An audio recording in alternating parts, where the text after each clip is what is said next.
lance en feu, mais jusqu'où ils peuvent aller.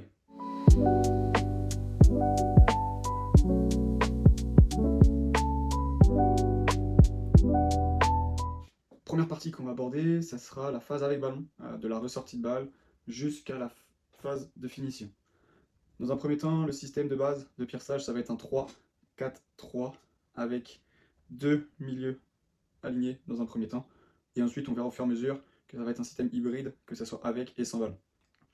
Dans un premier temps, la ressortie de balle va se passer comme ceci avec mes deux des trois défenseurs qui reviennent côté gardien.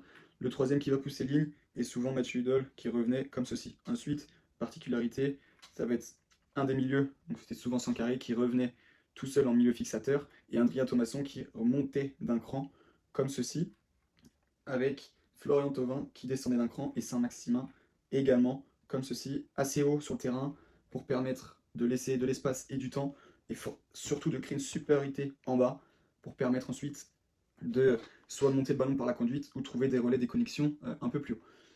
Donc ceci repart en relance courte sur un des deux défenseurs et la particularité c'était que Sankaré lui était libre étant donné qu'il était en milieu fixateur, c'était soit il se mettait là, soit il se mettait juste derrière.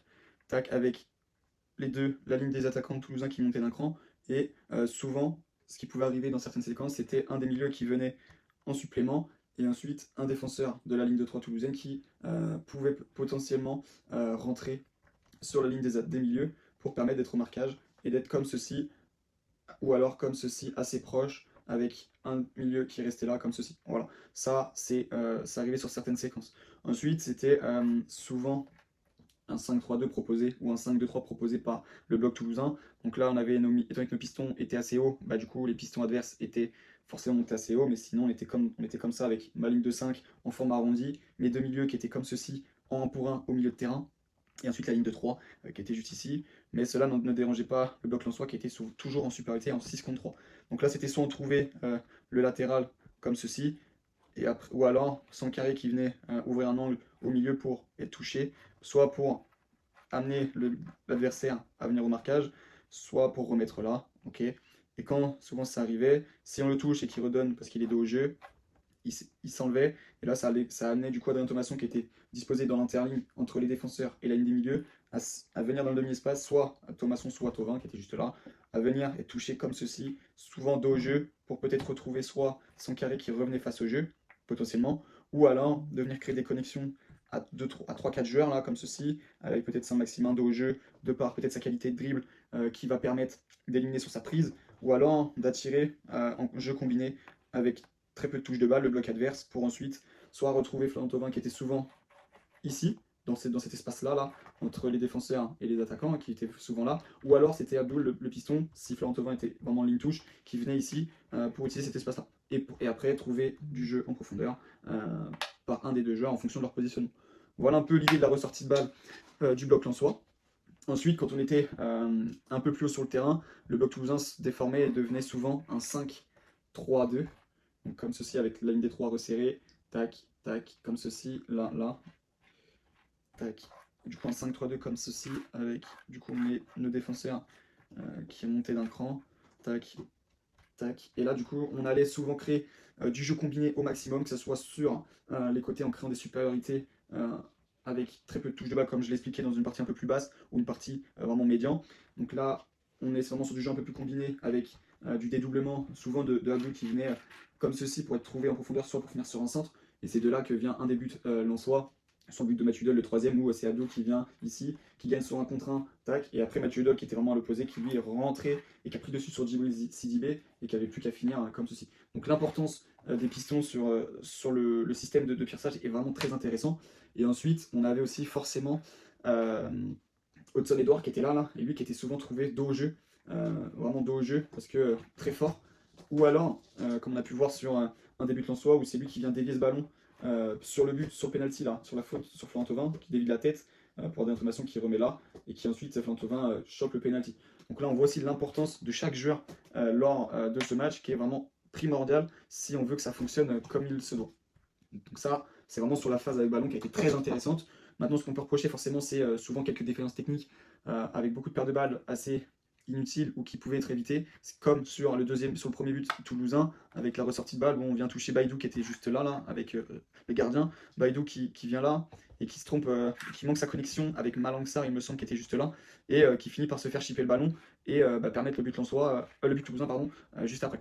Donc là, c'est là où on peut remarquer quelques petites différences techniques à ce niveau-là, mais par contre, on a senti une équipe vraiment au-dessus, qui maîtrisait son jeu et ce qu'il voulait mettre en place par rapport au bloc toulousain, qui a eu une grosse débauche d'énergie vraiment en première mi-temps et qui s'est peu à peu écrémé au fur et à mesure des minutes jusqu'à la fin du match. Et ce qui a donné vraiment, moi, l'état d'esprit, c'est vraiment sur le dernier but des Lensois où on a senti une équipe vraiment très compliquée en termes d'énergie, en termes de capacité physique, où s'il y avait une ressortie une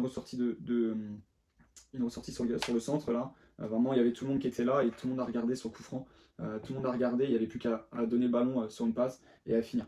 Donc c'est là on a compris que la capacité physique des Toulousains était vraiment amoindrie au fur et à mesure de cette rencontre, ce qui a permis au bloc lensois, quand ils avaient le ballon, de permettre de maîtriser son sujet jusqu'à la dernière minute.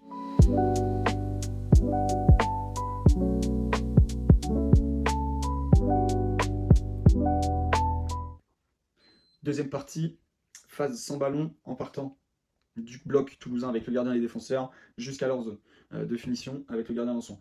Là, Pierre Sage proposait un système en 5-2-3, vraiment dans la même thématique que le bloc toulousain et de son coach espagnol.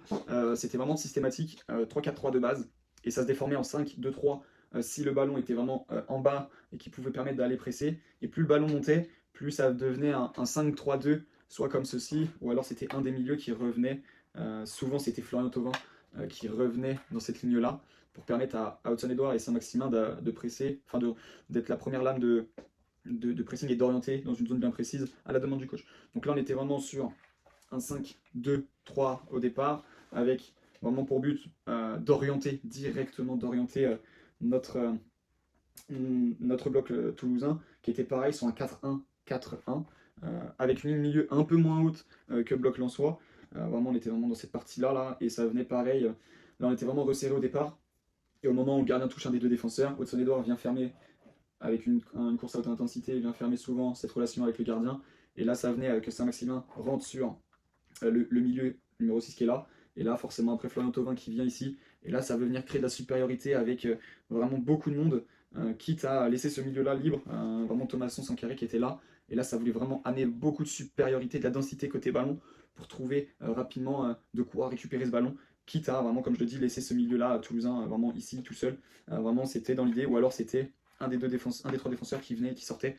Mais c'était vraiment mes côtés ballon de densité au maximum, créer une supériorité face au bloc toulousain pour permettre que le pressing soit efficace à ce niveau-là. Et ça a réussi à des moments où c'était vraiment très rapide. Après, on va pas non plus se mentir que la qualité toulousaine hier soir, au fur et à mesure, était très compliquée de mettre des choses en place. La qualité technique était vraiment compliquée aussi à ce niveau-là. On a senti vraiment un groupe assez fatigué, j'ai l'impression, avec des restes de vendredi dernier face au même club et du Racing Club de Lens. On a senti vraiment des difficultés dans la relance, mais dans les connexions entre les joueurs, on a senti vraiment beaucoup de complications.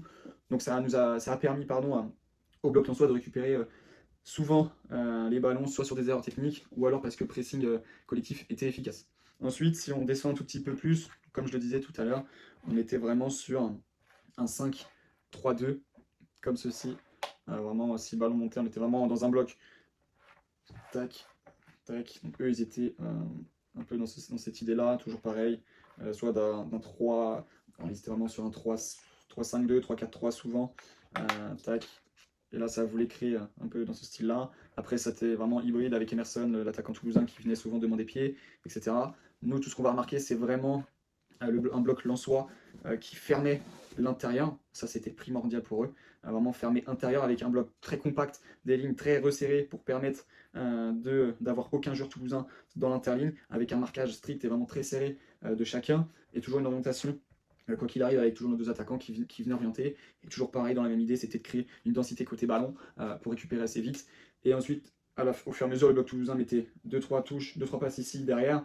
Et après, ça venait souvent créer un jeu plus vertical soit pour du jeu en profondeur pour un des attaquants, ou alors de venir créer du jeu plus vertical, mais sur un duel aérien avec Emerson qui est vraiment physiquement imposant et qui voulait peut-être dévier ou alors rejouer face au jeu pour un des milieux qui venait se présenter. Donc là, on a senti la même chose sur du jeu aérien vraiment très solide de la part des défenseurs lensois, avec beaucoup de présence, des duels gagnés avec envie.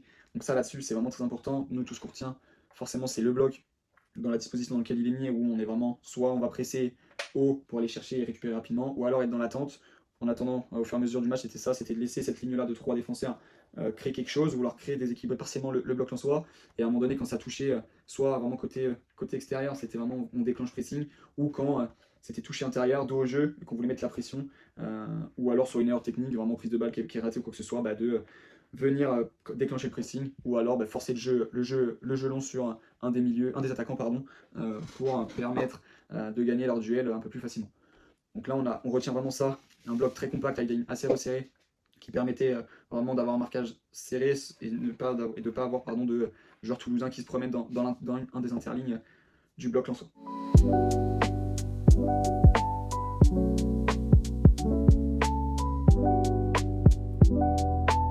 Pour finir, je vous donne mon top 3 lensois que j'ai vraiment apprécié hier soir lors de la rencontre. En top 1, je mettrais vraiment Adrien Thomasson.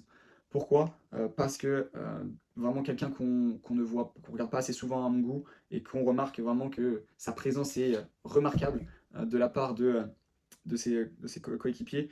Il est toujours bien placé, que ça soit dans cette première partie-là où il va venir se caler dans une box, donc un peu dans ce style-là, je le fais de façon rapide, mais vraiment dans une box, soit dans un carré ici. Et l'objectif, c'est vraiment soit sur la relance du défenseur ou du gardien de le trouver vraiment dans cette partie-là pour être vraiment milieu fixateur, pour permettre soit que ça resserre, entre guillemets, vraiment je généralise, le grossis, mais ça permet d'attirer au moins un minima 2 joueurs pour soit être retrouvé le défenseur ou alors orienter de 3 quarts comme ceci, avec peut-être retrouver du jeu combiné, ou alors si c'est un peu plus haut, toujours calé dans l'interligne, vraiment dans l'interligne haute, comme je l'appelle, donc toujours calé vraiment ici, avec peut-être Florentova un peu plus bas, mais vraiment toujours calé ici, vraiment dans l'interligne haute, et ça va venir dans le demi-espace, toujours pareil dans l'idée de déséquilibrer partiellement par son positionnement le bloc toulousain, ou qui va venir cadrer sur ce temps de passe, et qu'est-ce que ça va créer après des déséquilibres, parce que le bloc toulousain était vraiment en retard sur le cadrage du porteur, et ça permettait soit de venir jouer sur du jeu en profondeur, ou vraiment d'attirer et après d'aller voir ailleurs. Donc ça, Adrien Thomasson, vraiment mon top 1. Ensuite, mon top 2, un peu dans le même registre, c'est Florian Thauvin qui a amené vraiment son expérience de par son niveau technique et ce qu'il apporte en tant que champion du monde entre guillemets.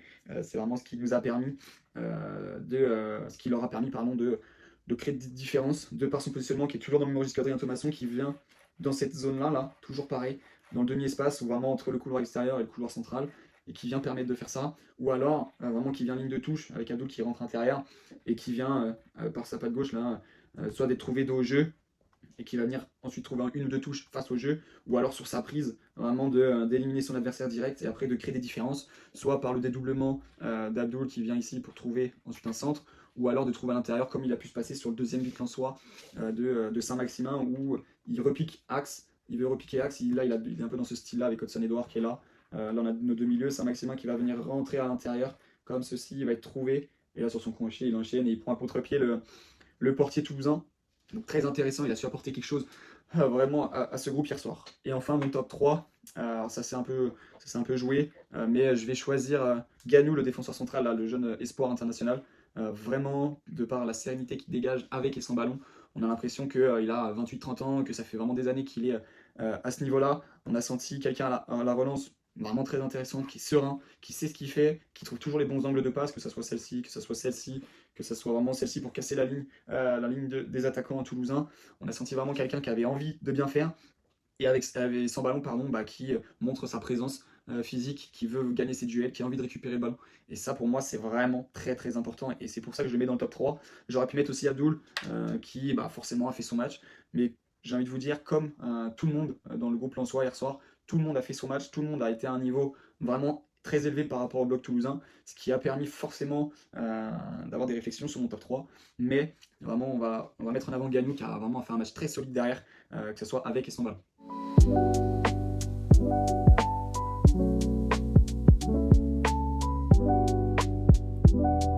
Maintenant, dis-moi dis-moi toi ce que tu en penses, si tu as regardé le match, si tu as pu regarder des matchs du RC Lens et de Pierre Sage. On a senti vraiment quelqu'un, un éducateur, un coach, vraiment dans l'autogestion, qui laissait ses joueurs en confiance, qui les laissait faire parce qu'il a confiance en ses joueurs.